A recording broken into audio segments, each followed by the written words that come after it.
నమస్కారం, NS news కి స్వాగతం. నా పేరు ఉషా. ముందుగా ముఖ్యాంశాలు.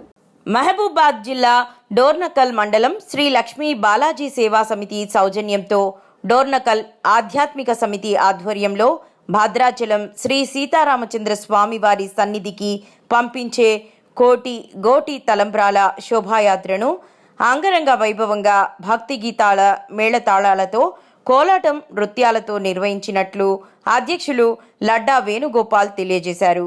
ఈ కార్యక్రమంలో ఖమ్మం జిల్లా ఎన్ఎస్టీవీ స్టాఫ్ రిపోర్టర్ చట్టు గోపి ప్రదర్శించిన హనుమాన్ వేషధారణ నృత్య ప్రదర్శన ప్రత్యేక ఆకర్షణగా నిలిచింది.